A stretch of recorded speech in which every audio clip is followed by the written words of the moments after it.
What was the most money you made in a year while you were working at Capital Grille? So this is gonna blow your mind. I've only ever made $30,000 Including cars tips and everything. on the year, on my tax forms, everything. Wow. This guy pulled up to the valet, nice Escalade, handed us all $100 bills each.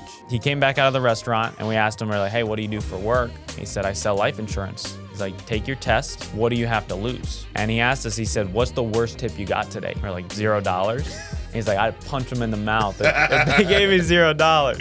In case you can't tell, he's talking about Sean. Yeah. All right, welcome to True Talk. Got a special guest with me today, my man Dom Scalice. How we doing, Dom? How's it going? It's a pleasure to be on here, and thank you guys for inviting me. Absolutely, man. Thanks for coming up. Well, you're kicking ass, so it's kind of a prerequisite to come up. Is you have to be kicking ass in some way, shape, or form, whatever that means, But I'm glad you're here because for so long, Sean's been telling me about some restaurant in Florida, in Boca, where he's like, dude, I recruited this guy and that, and there's all these valet, and I'm going to recruit them all. He said it to me a couple years ago. Now, I don't know if he's recruited all of them, but you came from parking cars, valet at this grill, right? This Capital Grille. Capital Grille, upper end restaurant. Yeah, pretty nice steakhouse chain. Yeah. Okay. And how long were you working there for? So I was there for a year and a half throughout college, just trying to make money, get some tip money going. It paid the bills, but barely. Okay. Year and a half, and you were fresh out of college? Yep. What'd you go to college for? So I went to college for marketing, business degree. I was kind of thinking, like, what has the most job security? Yeah. In all honesty. Social media is never going away. Right. I'm like, shoot, this is going to be awesome. This is going to put me ahead. I'm going to get the greatest job right out the gate. And come to find out that's not how it works. And you end up parking cars. Yeah. Now, what type of jobs did you do, like, throughout high school, college, anything? Man, I did a lot. I started, my family's always been in construction. So I've always been on construction sites. My dad's a contractor. Yeah. Cousins are in plumbing. So throughout high school, I did plumbing as well. Really? So kind of learned the trade. Did you like it? I liked it, but it was a huge eye-opener. Yeah. Because it was a lot of hard work, and I was working with a lot of guys who have been there 30, 40 years, and I saw how hard it was on their bodies. Right. I saw their knees breaking down, all that good stuff, and I realized that was a big push for me to go to college. I'm like, shoot, like, I want to be able to walk. Right. So it's like I thought, like, I got to get ahead. I got to further my education. That's what it's going to do. And I would assume that a lot of them were miserable. Yes. I worked construction for years, and it's like you could see your future. Like there's not many options there. You're probably going to end up like one of these guys, 50 years old, miserable as shit. Yep. Drink all weekend just to come back to work Monday to bitch about everything. Exactly. But you have no other options. Yeah, there are none. And it's hard work. Yep. Like, that's why it's funny when you think about what we do. It's hard work, but it's different hard work. It's not like being cramped up in somebody's basement, soldering pipes and shit, and then just to test the water. Oh man, a little bit's coming through. Let's redo it. Like, it was just constant frustration. Yeah. Constant frustration, and then at the end of the day, it's like, all right, cool. Like, you know what you're getting paid. Right. Like, working that overtime, working late, like it wasn't that fun. I mean, it makes you really, I think, appreciate having an opportunity like this. Which it's funny, what you're doing now didn't even exist 15 years ago. Like, that was life insurance, but the way you can just pick up your phone, call a client, protect that client, make a sale, get paid the next day, it's mind-boggling. Yeah. I mentioned this earlier. What do you need to do to be on this podcast? Kick ass. Well, so far this year, this is as of August week 3, you've sold $225,000 personally. Mm-hmm. What's crazy is if you look back, you're 24? Just turned 25, yep. 25. I was your age when I got my license. That was 2009. That number, 225, would have put you top 3 in any company at that point. That's how much this business has changed. And that's what you want to see. You want to see that my numbers are semi-normal, right. like aren't abnormal in a sense. That's how you know it's a growing industry. Correct. That's how you know it's just the tip of the iceberg. Like, we're just getting started. Yep. The whole virtual, ability to do it from home in an office on Zoom. That's where the growth is. That's where 250,000, 8 months into the year becomes normal. Right. And that's the thing about any business or any job where you're self-employed, it really comes down to the amount of hours you have in a day, in a week that you're willing to work. you can't add more hours in a day. So before we had this virtual telephone, telesales aspect to our business, we were capped at, there's only so many hours you can work. Right. And with leads, I mean, you did some in-home stuff when you started. Oh, yeah. You can be all over the place. And if there aren't leads, you're screwed. Yeah. And that's the thing. I was lucky enough to be in Florida, go up to West Palm, down to Fort Lauderdale. Yeah. There's a lot of leads near me, so I didn't have to like book a flight or anything, but man, it still sucked. Absolutely. Honestly. Yep. I mean, I can't tell you how many times I'm at one appointment, I'm running late because, I help the family. My next appointment is in 10 minutes and it's an hour and a half away. I'm like, shit, what am I going to do? I'm just going to go and figure it out. But nowadays you literally sold $225,000 in premium without leaving your house or office. Yeah. Without going out to meet a physical client. Yeah, and that's the thing. It's doesn't take any normal skill. I was working hard when I was plumbing. I was working hard in college. I was working hard parking cars, and I'm working hard now. Yeah. But it's just the right vessel. It's the right opportunity. It's the ability to, what you put in, you genuinely get out. Yep. Now you went to college, graduated? Yep. Yep. With a degree in marketing.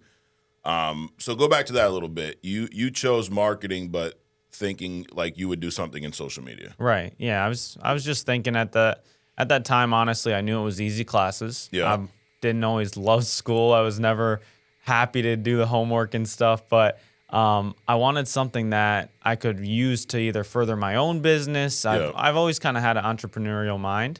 But where do you think that comes from? Was it your dad? I think it's my parents. Yeah. My dad's always been in construction, always, been in his own business, his own boss. And I kind of saw what that took. I saw it took the hard work, but I also saw the freedom he had to do stuff with us on weekends. Okay.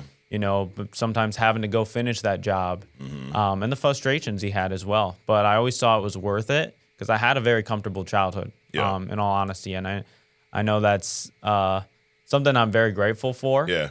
And it stems from him doing that, him taking those sacrifices. I appreciate you being honest. Well, a lot of people, they think like they have to have like a bad grew up in childhood. the gutter. Well, I did, dude. If you did or you didn't, I didn't have the best childhood. It was okay-ish at times. Yeah. But that it doesn't mean you get people on like, yo, it was so bad. Like, well, what happened? Well, I don't really talk about it. So nothing that happened then. Nothing happened, and that's okay. So while you were in school, did you have an idea of like? Obviously social media marketing, but a certain job you were trying to get or no? Not at all. It really took when I graduated that I was like, okay, let me see what there is out there. Okay. And I realized that, as crazy as it sounds, I was making more at the Valet than these starting marketing jobs. Oh, so you were already valeting? I was already valeting at this point, just trying to like get How'd you some get that money. job? Honestly, I was walking in the mall one day. I walked up to them. I'm like, hey, are you guys hiring? Yeah. And I started like 2 weeks later. This is while you're in college still? Yeah, it was right around Thanksgiving because that's the busy season down there. Okay. So, they needed extra hands. I was like, cool, I'll get to drive some cool cars, like you drive Ferraris and stuff. Yeah, what's the coolest car you drove? I like the Lamborghinis. Yeah? Yeah. The one thing I will say, though, is after driving all of them, I would always ask people, like, hey, what do you do to drive this car? And not a single one of them said I valet park cars, right? So they were like, I own this company, I started this. Yeah. It was always something that took a lot of effort and then took the right opportunity. Okay. So that's when I kind of realized, like, damn, if I want to own this Lamborghini, like, I got to stop parking them. Yeah, this ain't gonna work. Yeah. So. What was the most money you made in a year while you were working at Capital Grille? So this is gonna blow your mind. I've only ever made $30,000. Yeah, including tips and everything on the year, on my tax forms, everything. Wow. That's not enough. That's not what you want to hear, not what you want to see, not what you can provide for a future family. It just wasn't what I wanted. Yeah. Talk to me about when you tried to find a marketing job and you realized that the starting pay was less than what you were making. Yeah, so it was a really quick decision for me. I got that degree almost like a security in a sense. Yeah. And I looked into marketing. I was like, shoot, this is not it. Like it's around $30,000. Yeah. How does that make any sense? So then I'm like, all right, sales. Let me look into sales. I did some research.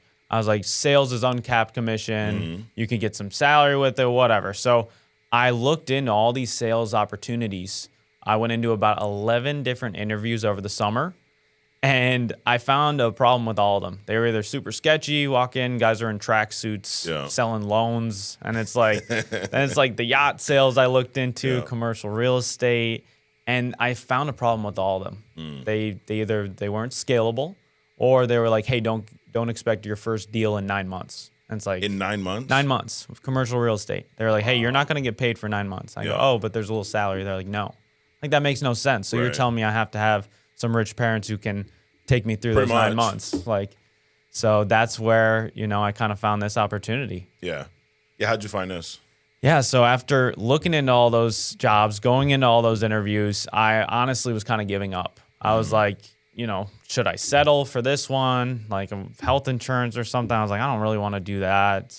I have a boss. Like, I don't want that. Yeah. And I was still doing the valet to pay the bills. And this guy pulled up to the valet, nice Escalade, hopped out of the car, handed us all $100 bills each, and walked into the restaurant. Was that normal? That was not normal. No, not to every single person. There? Average tip was $0 to $1. Seriously. And that's the thing. And it's like, I felt I don't deserve that. None of the guys that were there deserved that either. But the only reason we did deserve that is because we were still there. Yeah. We were still taking it, and allowing people to treat us that way, in essence. Was that the first time someone handed you a $100 bill tip? Yes. To all of us, yes. And this is like, I've never been there. Nice place? Very nice place. And it's a very nice location, Boca Raton, Florida. There's a lot of successful people. Right. Don't get me wrong. He's not the first successful person that pulled up. It was just the first respectful person. Got it. First person that, like, I wanted to know what they did because of the way that they were carrying themselves. Yeah. So he came back out of the restaurant, and we asked him, we're like, hey, what do you do for work? And he said, I sell life insurance. He's like, take your test. What do you have to lose? Mm-hmm. And he asked us, he said, what's the worst tip you got today? We're like, $0. He's like, I'd punch him in the mouth if they gave me $0. In case you can't tell, he's talking about Sean. Sean Mike pulled up to the valet. Big surprise there. But it was absolutely life-changing. And, yes, it was me taking that step, that decision that I made, kind of making my own luck in a sense. But it's also, it wasn't hard to do. It wasn't hard to take my tests. It wasn't hard to get it going. Right. The hard part was the uncertainty, the leaving my comfortability of being at that valet booth, just knowing I'm going to hop in this car, I'm going to park it, I'll walk away with $200 at the end of the night. Like, that's comfortability. Yeah. But that's not what I wanted. It's short-term. It's comfortable in the moment. Exactly. But if you were to do that long-term, it's a mess. It's not going to be comfortable. Exactly. You're going to be that guy bitching because you can't afford this, can't afford that. And they were there. I didn't want to be one of them. There were some people at that valet that were there 5, 6, 7 years complaining, man, I'm behind. I should really do something else. And then season rolls back around. It's like serving.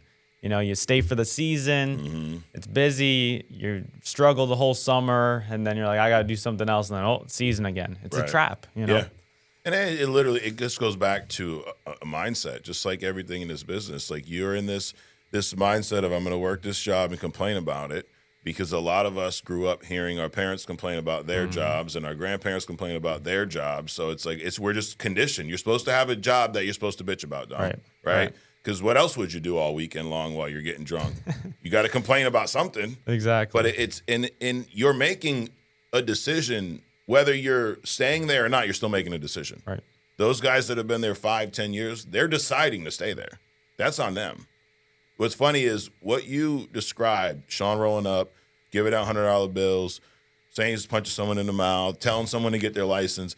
That I've known Sean since 2009. You know how many times I've seen him do that? How many? Dude, probably hundreds, but probably thousands, honestly. But to your point, it's one thing for someone to offer that to you, but you have to take action. Right.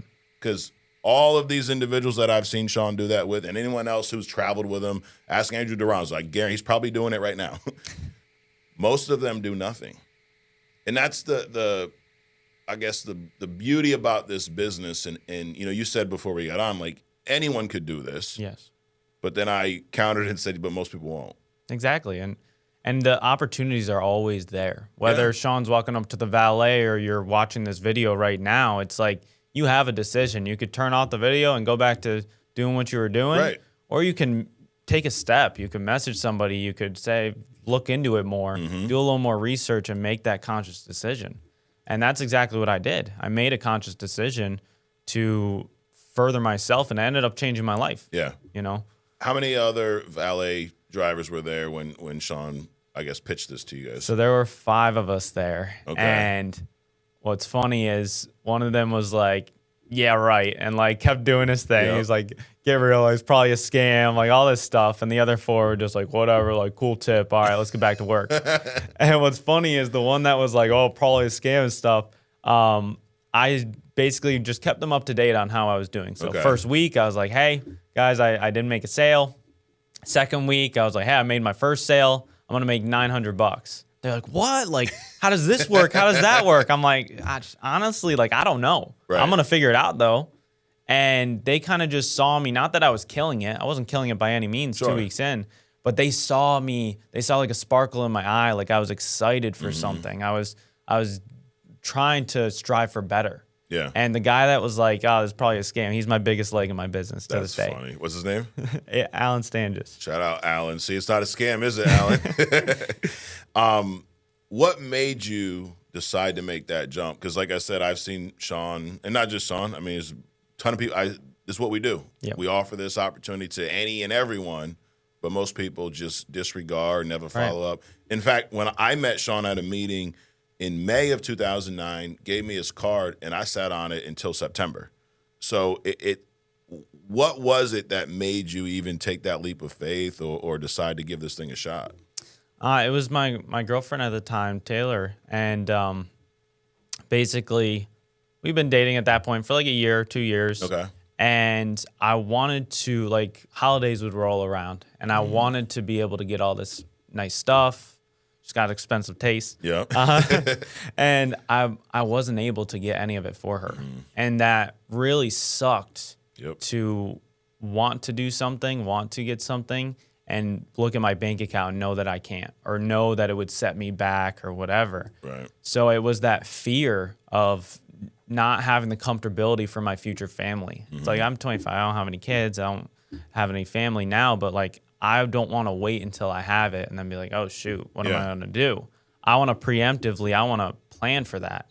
And that's something that Sean's kind of instilled in me, because it's very easy, you know, to start making more than you've ever made before and be like, perfect. Like, let me sit back and relax now. And it's like, no, it's like you have to keep striving for more. You need to keep furthering yourself, growing yourself. And man, I've changed as a person in the past 2 years. I'm sitting here with you, and it's like, you would have never thought that standing at that valet booth, I'd be here today. So. That's crazy. What's the biggest thing you've learned about yourself in these couple of years here? That I'm capable. Yeah. I've never been a leader. I've never been in any leadership position. Hell, even at the valet, I wasn't even a manager. It's like, and I've never been in a role like this to where people are looking up to me as to what are we going to do. So now that I've been in this role for 2 years, I have learned a lot of how to help people, how to allow them to grow, ease off so that they can grow. And I've learned a lot about myself, just being able to talk. Man, I couldn't even talk to people with my face getting all red, my heart pounding on my chest. And it's like, it's cool to see that growth in yourself and know that, like, I'm a better person than I was 2 years ago. Right. You know? You just never had the opportunity. Exactly. And it's uncomfortable. Like, it's funny you say, I remember vividly my first time training, and I'm beet red. I'm drinking my water. Sean gave me like 15 minutes to train. I was done in a minute and a half. He had to come up and like rescue me. And there's probably more people in this booth right now than was in the meeting. It was back in the day, but it's crazy what you can achieve when, like you said, you believe that, no, I am capable. I can do this. You know, it takes sometimes something, a situation like that like you went to work that day, not expecting anything, but just regular day, right? Exactly. And here this crazy ass dude comes in, starts handing out $100 bills, recruiting people. You just never know. You got to be open, right? But you have to put in the work. You have to acknowledge that, hey, because you struggled for a little bit, right? Yes. It ain't easy. It's simple. What we do simple, but it is not easy by any means. No, not at all. And that's the thing. It was when I started, I said that was the easy part, like, you know, getting the test done. Yeah. Like that was all fairly simple. it was picking up that phone for the first time and like, you know, my face going beet red, and I'm like, I'm so sorry, Mary. Like, have a nice day. Sorry. And I was like, shit. Like, what was that? And right. and that's when I kind of realized, like, man, this is not going to be easy. And honestly, at first I wasn't putting in the hard work. Okay. I had that kind of like employee mentality. Yeah. I would sit at the booth all day parking cars, and when cars weren't there, I'd watch a movie on my phone. Mm-hmm. So at first I would dial a little bit. I'd watch a movie on my phone. I'm like, perfect. Like, let me turn my Zoom off. We're good to go. Right. But then I realized, like, I'm only hurting myself. Yeah. I'm only hurting my growth. And it took me realizing, like, this is my business. What am I doing? Mm-hmm. And it was the stuff I've watched, all the YouTube videos, Grady's videos, these videos, and kind of instilled in me that, like, why would you work so hard for somebody else? But then when you're the boss, why do you not work it as hard for yourself? That's what kills people in this business is they believe like the stuff you said about your dad. Like, he owns a business, he's got this freedom, but what you didn't see was all the years prior to that when he probably didn't. When y'all were young, you have brothers and sisters or just you? Yeah, I have a sister. Yeah. Like, so when y'all were young, you probably don't remember the times where he's grinding, he's not around. You just see, and that's what a lot of people see in this business. Oh, he's got money, he's got all the freedom in the world. But what you didn't witness was that year where he sold out, where he didn't go to picnics and cookouts and birthday parties and watching movies on his phone. He was grinding, you know, from sunrise to sunset. People miss out on that. Yeah. It's a grind. Yeah, and it was honestly a grind the whole first year for sure. Yeah. The first 90 days were probably the toughest. In all honesty, I started off doing in-homes and then went to a lock-in. Kind of forced me to start doing telesales. Yep. And it was a game changer. It was an absolute pivot point to realize I can do that for myself. Yeah. Because honestly, the reason I wasn't doing telesales is I was told you got to be very good to be on the phones. I was like, I'm not very good. So once I started doing that, that's where I started to see my progression. Got it. And it was day in, day out grind, 12 hours a day, 5-6 days a week. And it's like, I realistically still keep that up to this day, and it's like you have to. You know, it's a grind, but it's. I don't know anyone else. Don't ever forget those first whatever it was 3 months where you struggled. You see, being in this business so long, you see guys that have been here 10 years and they forget that, and you can see in their interaction with agents, it's like, dude, have some patience with this guy. He's brand new. Remember, you were brand new and sucked one time too. But it's almost like, you know, it's like rose-colored lens. They tend to forget that. And it's that perspective of like never forgetting where you were. And I'm not even talking beginning of this business, at the Valet, plumbing. Yeah. It's like remember all those struggles and what your day looked like at that point. And like you get hung up on, like, come on, like have some respect. Right. So early on, you were still working at the Valet, doing this part-time. And what'd you say, your second week you made your first sale? Yeah, so actually I took 2 weeks off at the Valet. Okay. So I was like, I want to see this thing full steam ahead. I don't just want to do it part-time for a while. Like, I want to give it my all. Yeah. So I took 2 weeks off. My manager was like, yeah, okay, like, best of luck. And in those 2 weeks is when I made those first sale. Okay. That first sale, I made $900, and that was 2 weeks at the Valet. So I saw that, and I was like, okay, if I don't even know what I'm doing, and I can make as much as I am at the Valet in 2 weeks in a singular day, I could figure this out. Yeah. So I quit immediately after that. Oh, really? Right after those 2 weeks? Yep. And then how long was that time from you being in home, you quitting Valet, to the lock-in you talked about? It was about 2 months. 2 months. 2 months. How'd you do during those 2 months? Not the best. No. I learned a lot, that's for sure. Yeah. I realized it's not going to be as easy as I thought. I realized I got a lot to learn. I realized it's going to be the hardest I've ever had to work in my life. Yeah. And that was the biggest lessons I could have ever learned. And that's to your point of like where anybody could do this, not everybody's willing to. Yeah. Is a lot of people would have stopped in those first 60 days. I had a week, 2 weeks, 3 weeks without a sale. And it's like, it's very easy to shy away. Just be like, all right, I'm going to go back to the Valet. Right. But like, then I wouldn't be here right now. Did that thought ever cross your mind? Oh, 100%. Yeah. 100%. When? Like, what was going on for you to go, oh, shit, man, I'd just go back? It was driving those in-homes, and, you know, you drive out, you're thinking like, okay, I'm this is going to be the one, and then it doesn't happen. And then you think it's the end of the world. Yep. On that drive home, you know, sitting in traffic, I was like, what am I doing? Like, I'm paying for gas. Like, what's going on. But that's when I had to turn to my mentors. I had to turn to the resources we have, and kind of made me realize that like this is part of the process. Like enjoy the journey. And that's what some people forget. You got to enjoy that journey. You have to really take in those rough days. And I realized that for the first time in my life, realistically, my back was against the wall. Really? Which was powerful because growing up, I never had that. Going to college, I never really had that, whatever, valet, comfortable. And like this was the first time that like I didn't know if I was going to make any money. I was buying leads because it takes leads in order to make this work. Yeah, I was living on my own. And I didn't have a whole lot of expenses, rent, food, whatever. But I kind of took a step back. But still, no money coming in. No money Even coming in. a little bit of expenses seems like a lot. Exactly. And I was like, okay, I could see it as two ways. This is scary. Or I could be like, I feel alive. This is exciting. Yeah. And I chose to see it that way. And man, that's where it all took off, having that mindset. Where does all that come from? You do personal development? Is it from coaches, mentors? Like, because that a lot of what you're talking about, the at least my perspective, the reason you've had this success is up here.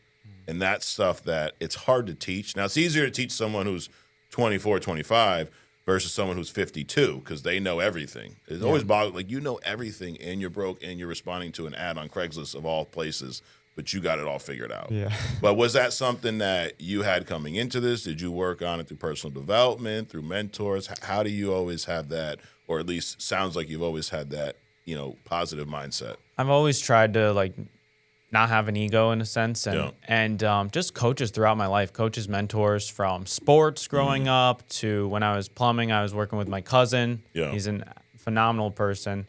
And Dennis, shout out Dennis. Yeah. And that's where it kind of started of having mentors in my life and realizing like, okay, like this person knows what they're doing. Why would I not listen to them? I want to be where they are. Right. Why would I not listen to everything they're saying? So when I entered this business, Marissa and Sean became huge mentors for me. And I resisted at first, a little bit of like, I don't know, like, do they know what they're talking about, whatever. Right. But when I was like, all right, like I'm gonna do what they say and see what happens. Yeah. Give it 90-day rule, 60 days, and I watched the results just flow in. Yeah. So let's talk about the results. Your first year with us, do I have your first year numbers here? You sold in 2024 $234,000. You've already sold more than that this year. Yeah. What did you make your first year with us? My first year, I netted $200,000. Netted. And What'd that's you gross? with my personal sales as well as my team sales, team volume as well. What did you gross? I believe I grossed 350, something like that. Okay. Yeah. So about 150 in expenses. Yeah. Yep. Isn't that, it's funny, 350. But when you think about that, 150K in expenses is, what's the math on that? 3-4 times what you used to make at the Valet? It's nuts. And it's like, and especially when you gain that perspective again and compare it to like the first year in marketing or first year in any of those other sales jobs, like, man, I wouldn't have scratched that surface. Right. Like, I wouldn't have been anywhere near that. And I don't know anywhere else you can exit college with a 4-year degree and instantaneous first year make $200,000 net. Shit, most time you leave college with $200,000 in debt. Yeah. And then you get a job making $50K. Like, wait, how's the math's not mathing on this? That's not going to make sense. But making or netting $200K your first year, it's a lot. But, to go back to what we said earlier, could anybody do this? Possibly. You had no sales experience, right? You knew nothing about life insurance. Definitely not. Your job was valeting cars. My only sales were, hey, you want to leave your car up front or park it in the back? Yeah, right. But you go from that and your first year in this business, net $200K. Talk to the people watch, because I never, ever want to be in a position where I make this seem like it's so easy that anybody could do it, because I do believe the business is going to weed out the wrong people, right? But talk to me about the schedule. Like what, making $200K is great, or netting, but what did it take to do that? What was your weekly, day in, day out for you in 2024? So once I started to take it seriously and treat it like a business rather than just a job, my schedule became on the phones, 8 a.m., stay on until around 1 o'clock, 2 o'clock, take a little lunch, and not my 2-hour lunch like I used to do.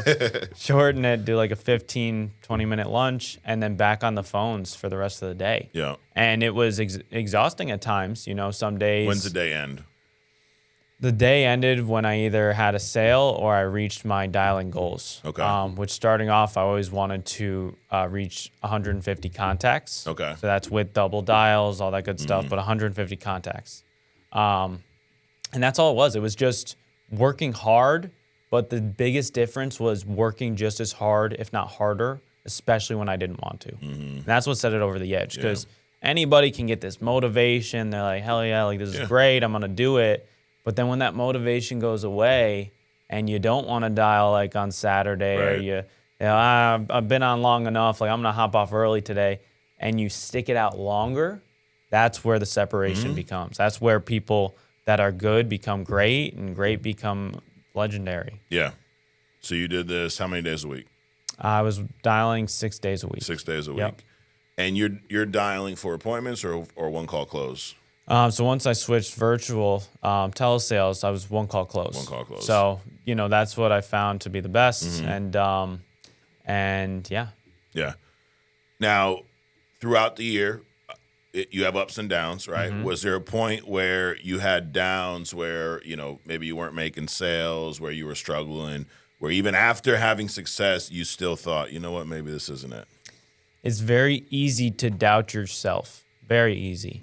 And I will say in the beginning, when I had that week without a sale, I was losing my mind. I was like, oh man, like what am I doing wrong? Like, did I lose the magic touch? Changing everything. Yeah, what's going on? Like, rip up this script. Let me find a new one.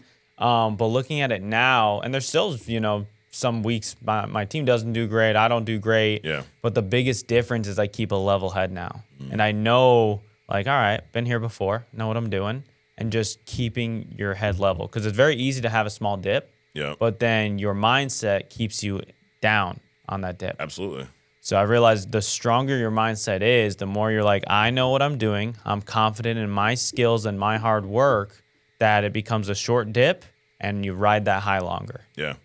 It's so much of what happens to you is contingent upon what you tell yourself. Like the voice you listen to the most is your own. So if you say you can't do it, don't even get a light. Don't sign up. Yeah. Don't do it. Like the guy, who that's never going to work. Leave him alone. Yeah. Because until he changes this, there's nothing you're going to do to help him. Right. You're growing a team. How many guys you got selling right now? We have 35 active sellers right now. Nice. What'd you guys do last month? Last month, we took a little dip, kind of like you say, and knowing now that a little dip isn't the end of the world. Right. But last month we did, I think, 200,000. Okay. We tend to average around 300, so obviously it's a little bit of a dip. But that's where I kind of see it as like, you could have a bad month and still have an amazing year. Oh, yeah. Bad week, still have a great month. So. Absolutely. Yeah, don't stay there. Yes. Right? You can have a bad hour. Like I always tell these, there's no such thing as a bad day. Right. So, well, I had a really bad morning, Mike. Okay. Live in that moment for an hour, but then get past it. Don't let that one, you have 24 hours in a day. You don't let something that happened to you for 4 minutes ruin the rest of your day. Then you carry that into the next day. Then it ends up being a bad week, bad month, bad snowballing. Yeah. You decide. It's all up here. And the thing about recruiting, guy said this to me, 15 years ago. The day you recruit your first agent, you give up your right to be average and ordinary. And that has stuck with me to this day. Yeah. And I think it goes to any business. The day you hire your first, whatever business, the day someone else, you're responsible for somebody else, kind of like having a kid. Yeah. Once you don't have kids yet. Not yet. You want kids? Yeah, one day. Well, when you do have kids, your life's done. Not done, but you give up your right to be self-centered. You give up your right to be selfish. Now you have somebody else that you have to take care of. And it's very similar in this business. When you recruit your first person, you can't be average anymore. Doesn't mean you got to sell, $200K a month, but your habits that you can't, I'm just going to take off lunch because I sold enough today. Yeah, but he didn't. Your guys didn't, which I'm sure you've probably learned over this past, it's a lot. You get 35 guys, you're going to keep growing, but it's a lot to manage and maintain, and they're looking at you. Yeah, and that was a huge pushing factor for me, especially early on. 2 guys from the Valet, AJ, like I said, Alan, and and Thomas. And the minute they started this, they started it part-time. They're like, hey, like, we got to see how this works, whatever. And I instantaneously, like, I gotta have the answers for these guys. I got to learn everything. And that's how I felt every single day. Even when I didn't want to show up, I have to. They're relying on me. They're trusting in me and this business, and I can't let them down. Yeah. So it became bigger than me very early on, and that was a huge pushing factor. I tend to be, my personality is very much a problem solver. Yeah. And it's like I wanted to be able to have their problem solved as much as I could. Yeah. And that inadvertently helped me a lot and helped them. So it was a huge pushing factor for me growing my business and taking everything more seriously. Yeah, absolutely.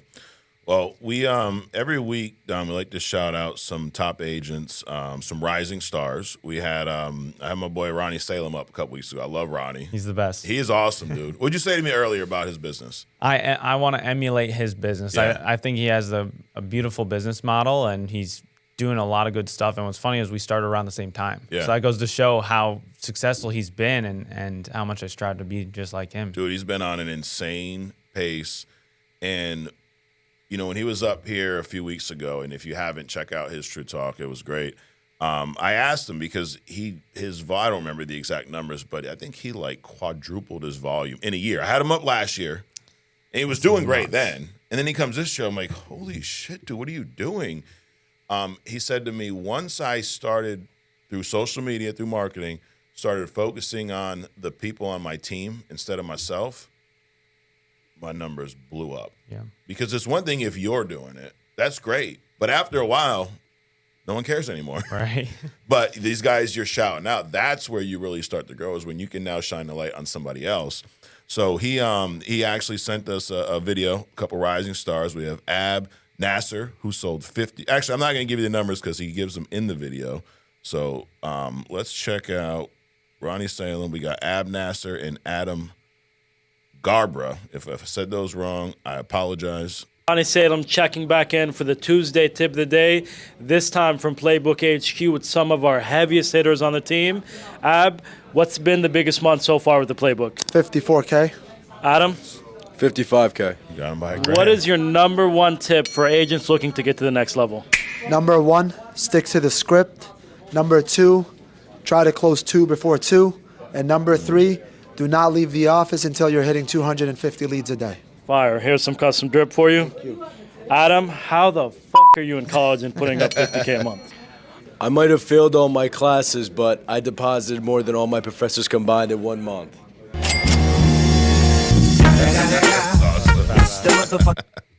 Not a bad pro. I like what he said. Sell 2 before 2. Yeah. And some of the best agents have figured out ways to almost gamify this business, right? Like you're talking about, I got to get certain contacts every day. Yeah. That's huge, because I remember back in the day it was dials, but you could bullshit dials. Right. It was, I have 500 dials, and then you realize, like, yo, how many appointments you got? None. How many dials? I made 700. Dude, you called the same leads that you know aren't going to answer.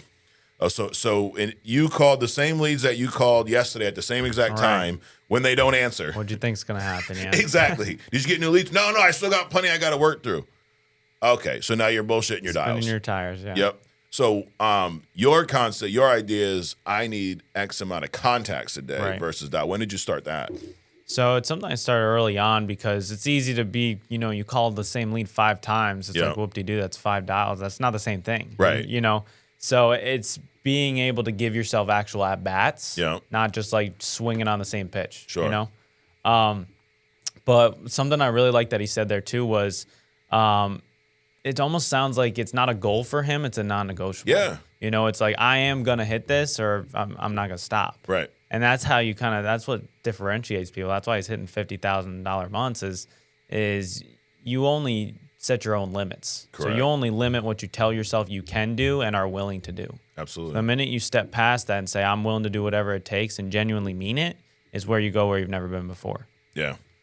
Yeah, that's huge. So you said how many contacts a day before you? I was doing 150. 150. 150 so was my goal. You will not leave the office until you've contacted 150 people. Exactly. And sometimes that's what, 8, 9, 10 o'clock. And like, what's the latest it's taken you to get there? Whatever it took, probably around like 11, Yeah. or even like that one appointment calling you back, or you start dialing the other coast. So over here on the East Coast, we can dial later into the night. Yeah. And it was whatever it took, you know? I've had times when I was tired, didn't want to do it. And like I was saying, like pushing past that and doing it, especially when you don't want to, is where it becomes a game changer. Yeah.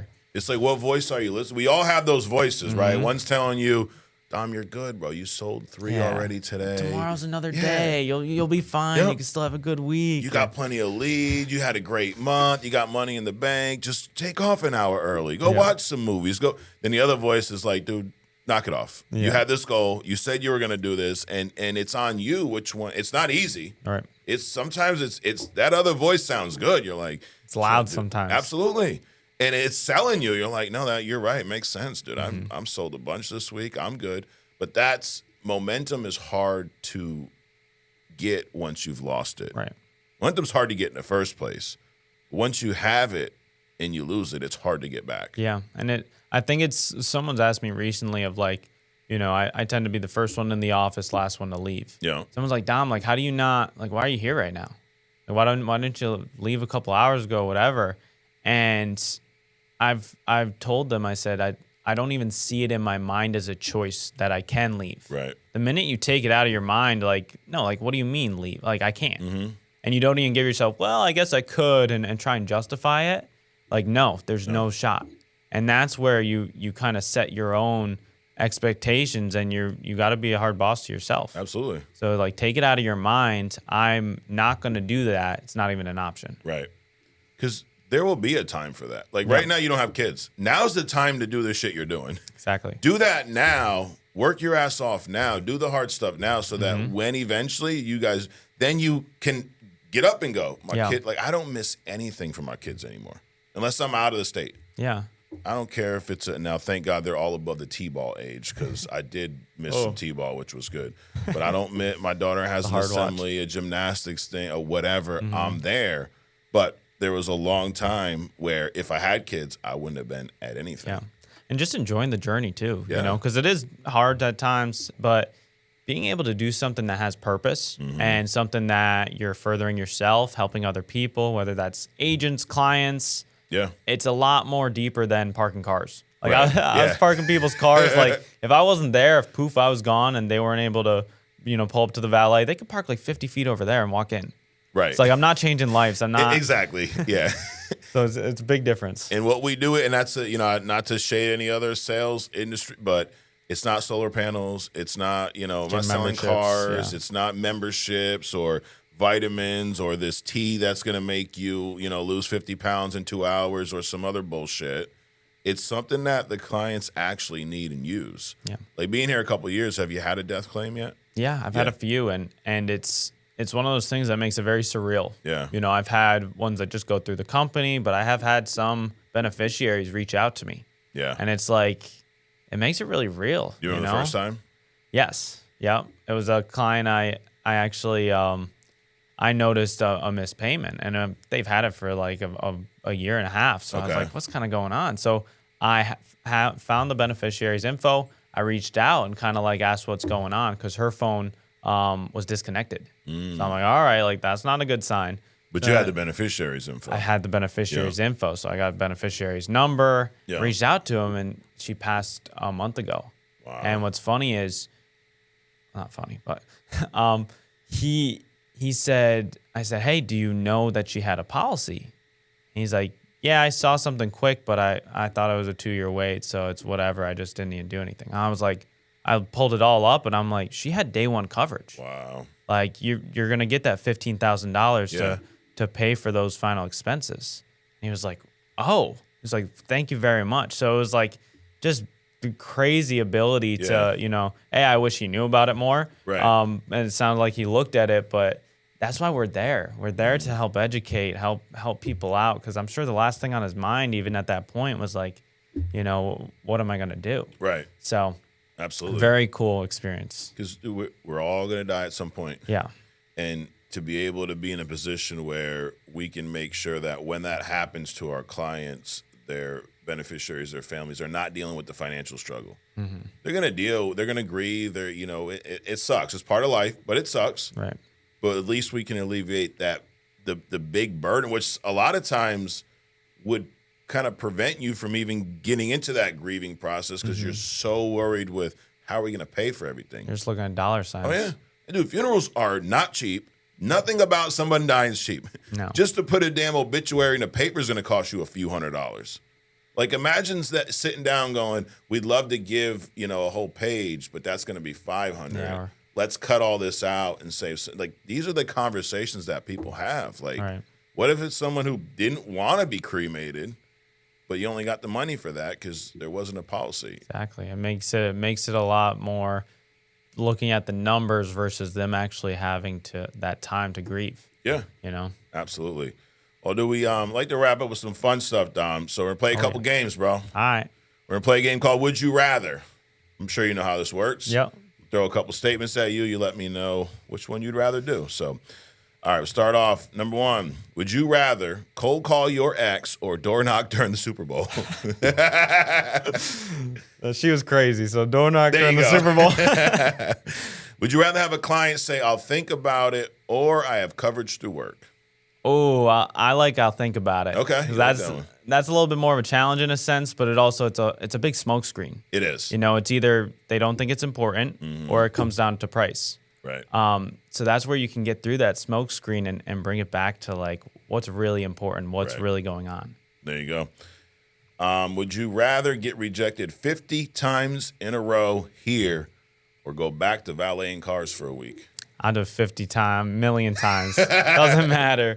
And that's the thing, and realizing it doesn't matter. Yeah. At Yeah. the valet, everybody that pulled up wanted their car parked. Right. And I've never had to face that rejection, but man, the rejection's worth it. Absolutely. The hang-ups are well worth it. Shit, you could argue that getting $1 tip is almost a rejection. Probably feels worse. Yeah.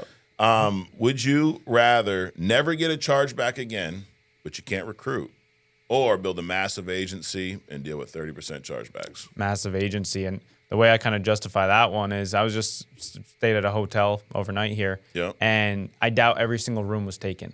Right. So I'm sure that casino and a hotel is still doing really good. Absolutely. And it's because they account for those lack of rooms. 100%. And as long as you account for it in your business and you're, growing a profitable business of everybody knowing what they're doing, then it doesn't ever become a problem. Yeah. And that's funny. Some, you have, I guess, naysayers, people that are on the outside going, it doesn't work because, and that's one they always go to. Well, there's chargebacks. Well, no shit. It's a business. Yeah. You don't think, Walmart deals with chargeback. You bought something, you bring it back, Return it. you get a full return. You're like, dude, the box is busted. This thing's like 2 years old. I remember as a kid, my mom worked in like the front end. Like the stuff people would be allowed to return, like Crazy. they can't go resell it. Also, how much shit walks out of that store? Kids Right. stealing candy, but if you're running any type of business, you're going to account for some form of a chargeback. Right. Even in construction, there's waste, right? Mm-hmm. Get a new guy. He plumbs up these pipes and they're leaking, and Yeah. he screwed it up. All right, well we got to yank all that. Now you got the hours. Now you got to have someone else go and fix it. Exactly. The materials. Now that's garbage. In any business, Right. In any It's- business. It's unavoidable as long as you recognize it Right. and know that stuff can go wrong, or, even just dealing with humans. You're dealing with people, you're dealing Correct. with clients. Like, you can do everything the right way and you still got to account for it. Absolutely. All right, last thing, true or false? I'm gonna throw these statements at you, Dom. You let me know, in your opinion, are they true or are they false?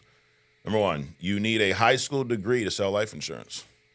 False. False. You don't need that. Nope, you just gotta be 18. That's Yeah, all. there we go. If you've ever eaten McDonald's, you should get life insurance today, Probably. Yeah. I've seen those ingredients nowadays. right?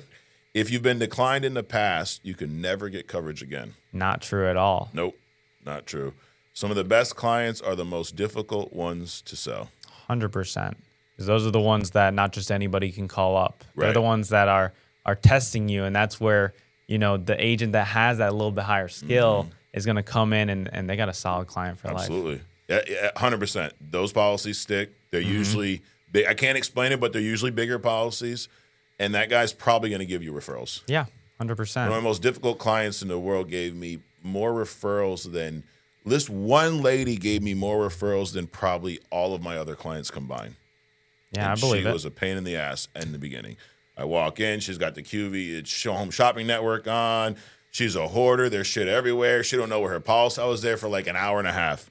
We pull out stacks of these dusty-ass policies. Not one of them had day one coverage. Half of them were accidental. I'm like, what is going on here?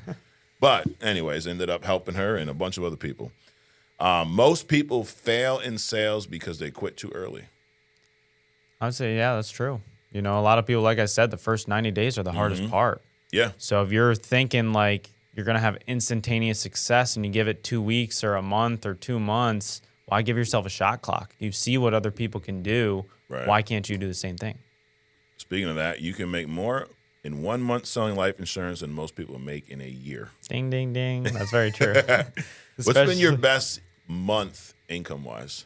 Income-wise, I have $60,000 months. And that's Seriously. before expenses. Yeah, that's yeah. not net, but realistically, I don't have that many expenses either. It's Right. not construction. I'm not paying materials and stuff. It's like I've netted like $50,000 in 1 month. Wow. And it's like, I don't know where else you could do that. And that's why I'm still here. Yeah. There is nowhere else. No.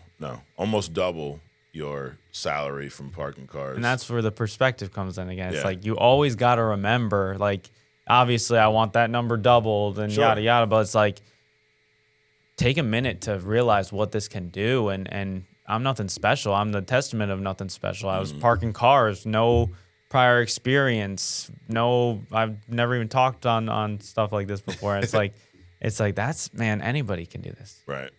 But like we said, most people won't. Yeah. Or hey, prove us wrong. Please do. Give us a shot, you know? But to your point, that 90s, give it 90 days. Right. Like I'd love to, I would love to have like an exit interview for people that didn't make it 90 days. Like what was so bad in those 90 days that caused you to stop? Because you were probably this close. Yeah. I mean, how many people have you seen come, get started, you see it in them, they don't see it in themselves, and they quit before they even, get to that finish line? A lot, and I think it comes from they put themselves on a shot clock. They have a job, they kind of need the job to pay the Right, bills, right. and they're like, "Screw it, I'm gonna drop all my hours." And it's like, oh, hold on, like, what, do you need that money? Like, you need to pay your rent. Like, yeah, I need it, but this is gonna work out. It's gonna be fine. And then 2 weeks, 3 weeks in, they're not seeing, like I said, the $50,000, and they're like, "Oh, didn't work for me. Yeah. Like, I'll see you." It's like, well, why did you put yourself on a shot clock? Do it part-time. Right. If you need that money. Part-time's not a bad thing at all. No. That's how a lot of people enter this business and are staying in this business is because, they give it their time, but they don't put themselves on that shot clock. Absolutely. Well, dude, I appreciate you coming up doing this. Guys, if you haven't already, go to igniteevent.com, get registered for the Ignite in Palm Beach, October 2nd. I'm sure you'll be there. I'll be there, right in my backyard there. Right? I know, it's just right down the street. Were you at the one on the West Coast or no? Yep. Yeah. I went out to Arizona. Yep. Let everybody know what can they expect going to this Ignite meeting now that you've been to a couple. Especially with a company and an industry that's very virtual nowadays, it makes in-person events that much more important. There's not a lot of times you could be in person with people who have been doing this 5 years, 10 years, being able to see them, talk with them, see what they have to say on stage. It makes it really real because it's very easy to be sitting at home, hopping on Zoom with your team, and then you turn off that computer and you're like, all right, like I'll do it again tomorrow. It's like you feel very disconnected. Yeah. And the ability to go in person makes it real of like, okay, these people have the same problems I have. Yep. Some of them have found the solution, and it's a game changer. Absolutely. And then we got in January of next year, our annual convention. You were at convention last year. Yep. So you can get registered for that at fflconvention.com. Those tickets are going fast. We got a hell of a lineup. We got, I think some we've announced, some I've probably announced on here before they even put out, but Layla Ali, we got Gary V. Yeah. Gary V is going to be there. That's going to be huge. We got, I think, the rest of the people from Shark Tank. We always have Barbara. someone I from think Shark. We got Barbara's Barbara coming back. We got Rob Hershvek. I'm probably butchering his name, but a hell of a lineup. Deion Sanders is going to be back in the house again. Coach Prime. So an amazing event. You can go to fflconvention.com now to get registered for that. We hope to see you there. And Dom, thanks for coming up, dude. Appreciate you doing this. Thank you for having me. It was all part of it. Keep kicking ass, bro. I appreciate that. Absolutely. Guys, subscribe if you haven't already. Like this, share this with your team, and you know where to find us every week right here on True Talk. And also, Dom's going to be on Next Level this week. So we're going to break more into exactly, we kind of glossed over, but we're going to talk specifically about how he went from struggling to selling $225K in 8 months. Not even 8 months, in the middle of August. So stay tuned to that. That drops Friday. Appreciate y'all checking us out. We'll see you next week right here on the True Talk.